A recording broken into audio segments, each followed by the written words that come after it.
안녕하세요, 이영석입니다.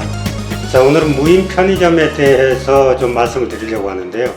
최근에 아주 획기적인 무인 편의점을 오픈한 분이 계세요. 일단 얘기를 하면서 이분에 대해서 차례로 알아보도록 하겠습니다. 붕 푸드마켓의 이명서 대표를 모셨습니다. 안녕하세요. 네, 안녕하세요.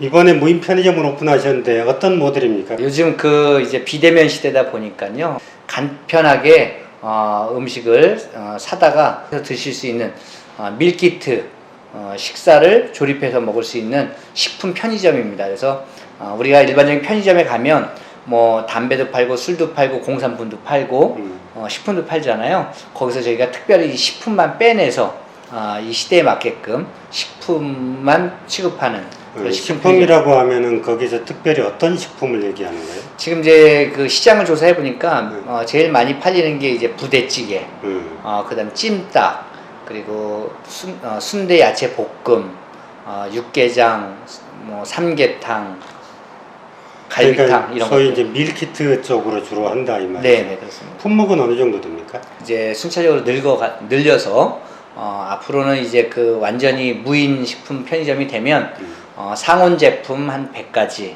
또 냉장 제품 100가지, 냉동 제품 100가지, 반찬류 한 50가지 해서 한 350여 종을 판매하는 그런 마켓을 운영할 생각입니다. 사실 지금도 이제 식품은 아니지만 일반 저 편의점에 가면 네. 품목으로 치면은 한 170가지 에서 320가지 사이로 네. 지역의 특성에 따라서 이렇게 이제 그 판매를 하고 있는데, 이번에는 처음이니까 그리고 이제 전체적인 식품을 다 취급하기는 어렵고, 네. 특별히 이제 밀키트의 품목만 네. 이렇게 한 4, 50가지 이렇게 먼저 시작을 해본다 이런 얘기죠. 네, 그렇습니다.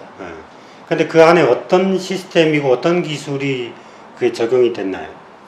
이제 아무래도 이제 저희 회사는 그 공장 제조 기반을 갖고 있습니다. 그래서 본사에서 이제 먼저 전처리를 해서 매장에 보내드리면 그것을 이제 매장에서 소분해 가지고 1인분 혹은 3인분씩 이렇게 이제 소분을 해 갖고 매대에다가 진열을 해 놓으면 손님들이 고객들이 찾아오셔서 본인이 필요한 그런 메뉴를 사서 키오스크에다가 스스로 셀프로다가 결제해 갖고 가지고 가는, 간단하게 그냥 예를 들어서 이야기 드리면 만약에 그 찜닭이다 라고 하면 저희 공장에서 닭을 염지해서 이제 거기 양념을 하겠죠, 고기에다가.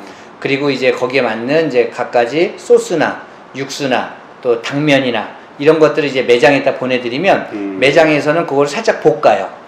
스스로가 이제 볶아가지고 요리를 만들어서 하나의 이제 그 도시락 같이 생긴 그런 그 패키지에다가 집어넣고 실링을 해서 매대에다가 진열을 해놓으면 고객들이 사가는 그런 실링한다는 게 이제 그 포장을 한다는 네. 거죠.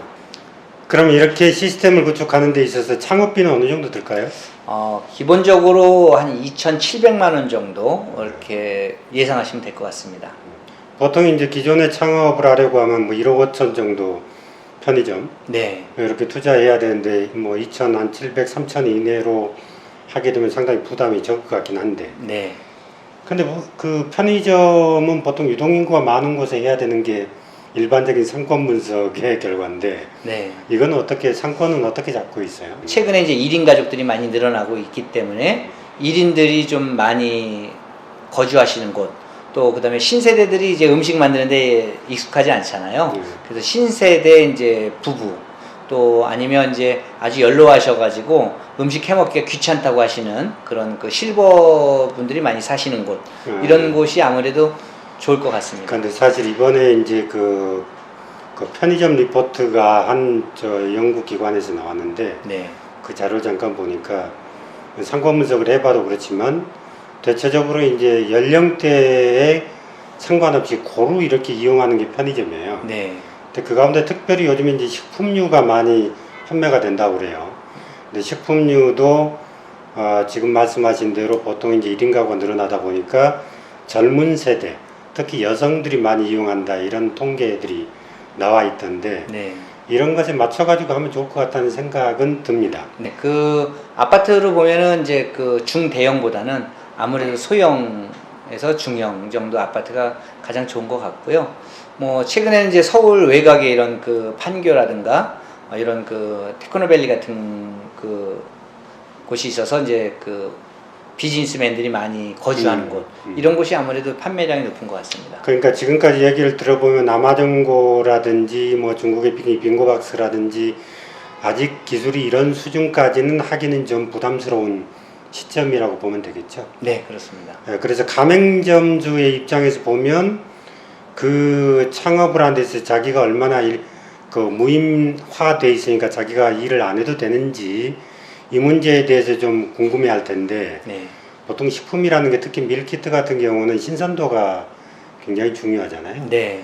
그러다 보니까 채소 같은 경우는 현지에서 바로 이렇게 사가지고 이렇게 세팅을 하는 게 더 소비자 입장에서는 만족도가 높을 것이다 이런 예측이 드는데 어떻습니까?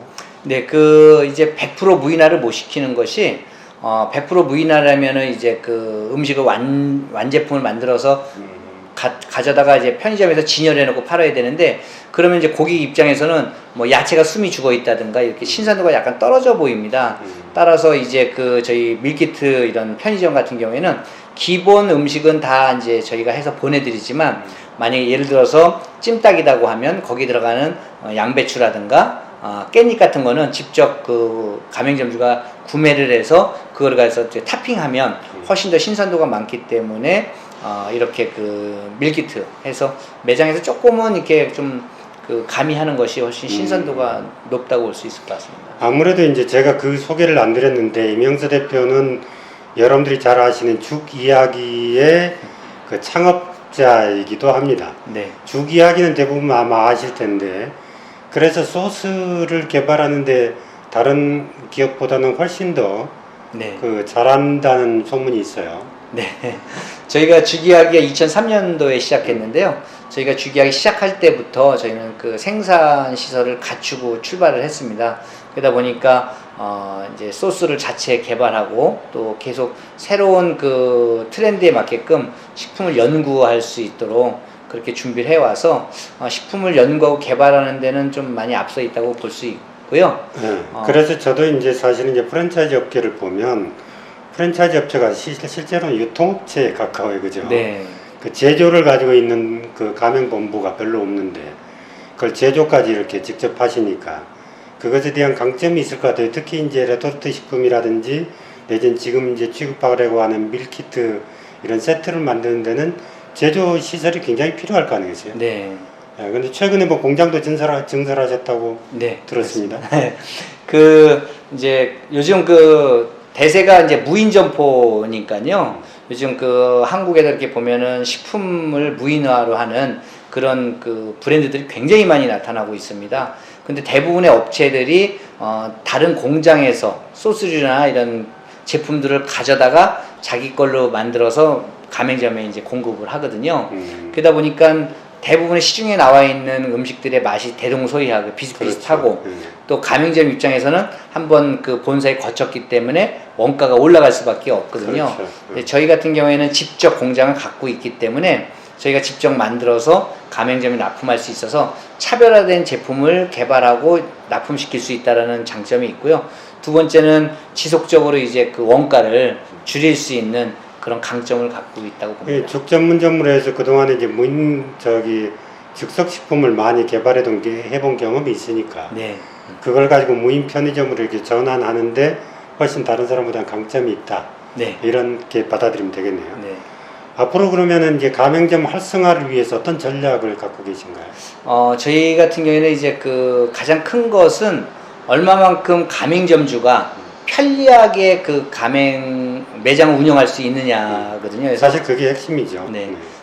가맹점주는 매장에 전혀 나오지 않고도 매장을 그 운영할 수 있도록 그런 ERP 구축이라든가 이런 다양한 IT를 개발하고 구축하는 작업들을 하고 있습니다. 그러니까 ERP는 내부의 그 회계나 뭐 세무, 기타 경영관리 이런 것도 필요하지만 가맹점주하고 같이 물류를 공유하는 그런 기능도 들어있는 거죠? 네, 뭐 대표적으로 이런 부분들입니다. 만약에 어떤 매장에서 육개장을 평균 10개를 비치를 해놨는데 이것을 그 육개장이 4개가 팔렸어요. 네. 그러면 가맹점주가 가서 보고선 물건을 주문하는 것이 아니라 저희 본사에서 물류센터에서 보고 어느 매장에 지금 육개장이 4개가 비었구나 알아서 저희가 배송기사가 4개 갖다 채워주면서 물건을 진열해주고 사실은 그게 이제 무인 편의점의 가장 최상의 방법이죠. 네. 그리고 이제 슈퍼바이저들이 그 매장을 방문하면서 위생이나 청결 같은 것도 직접 다 봐주면 가맹점주는 투자만 하고 직접 매장에 나올 일이 없고 이 스마트폰이나 컴퓨터를 통해서 현재 어떻게 그 물건이 팔리고 있고 재고가 얼만큼 있는지 이유는 얼만큼 얻었는지를 이제 한눈에 볼 수 있는 그런 것들을 이제 솔루션을 개발하고 있는 겁니다. 사실은 이제 그 한 200~300개 되고 그 데이터가 축적이 되면 고객들의 특성이나 고객 경험을 충분히 얻을 수가 있고 네. 또 가맹점 운영하는 데 있어서 효율성을 좀 찾아낼 수가 있기 때문에 네. 그게 굉장히 이제 그 앞으로 데이터를 좀 확보하는 게 굉장히 도움이 될 것 같고 그렇습니다. 그죠? 네. 그래서 상권 분석을 이렇게 해도 일본의 그 편의점 회사들이 상권 분석의 정확도가 굉장히 높아요. 네. 한 90% 가까이 지금 되는데 그러다 보니까 이제 그 물건 사입이나 지역에 따른 특성이나 고객의 취향이나 이런 것들이 맞춰서 물건을 세팅하는 방법도 다 다르게 하고 있더라고요. 네.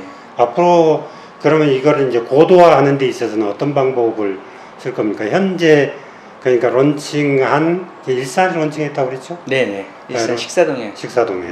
그럼 그 론칭한 그 모델을 앞으로도 계속 가지고 갈 건지 아니면 또 다른 모델을 지금 기획하고 있는지. 이제 계속 진화를 해야 되는데요. 네. 일단은 지금은 밀키트 제품을 위주로 해서 그 1인 매장이지만 오전이나 이렇게 출근해서 주인이 직접 그 음식을 조립해서 매대에다가 진열해 놓고 이제 퇴근하면 고객들은 24시간 언제든지 구매할 수 있는 형태인데요. 요거 이제 다음 단계로 올라갈 것은 100% 무인으로 움직일 수 있도록 그 시스템을 갖추는 거고요.